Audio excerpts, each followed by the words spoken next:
Son varios os reparos de intervención aos que se refiren os nacionalistas, posto que entenden que vulneran os requisitos contemplados na Lei de Contratos do sector público. Varios dos procedementos superan tanto a contía máxima como o límite temporal establecido para os contratos menores. A Intervención Municipal fai un reparo o 7 de xullo de contratos que incumpren estas cuantías e que suman 119.502 euros.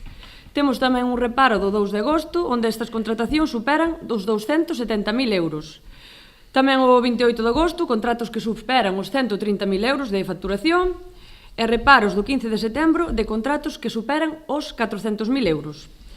Hai outro tipo de procedimento que é o negociados en publicidade, que non pode superar o límite de 100.000 euros. Pois hai outro reparo que tamén supera este límite, e concretamente o que ocorre coa contratación das festas do verán. E a xustificación é pois que tiñan que contratar a Orquesta Panorama. Ben, utilizando o sistema de contratación de contratos menores, é dicir, sen licitación pública, coa cuantía límite que antes dixen, chegouse a adxudicar a unha soa empresa obras e servicios por un importe superior aos 300.000 euros.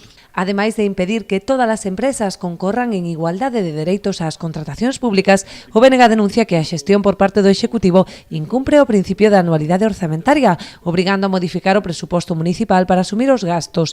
Ante estes feitos, demandan do Goberno unha maior transparencia, eficiencia na xestión e control do gasto.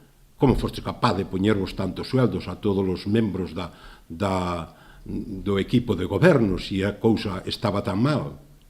Que non fostes capaz de poñer a funcionar o viveiro de empresas, que era un dos elementos máis importantes para crear emprego en Boiro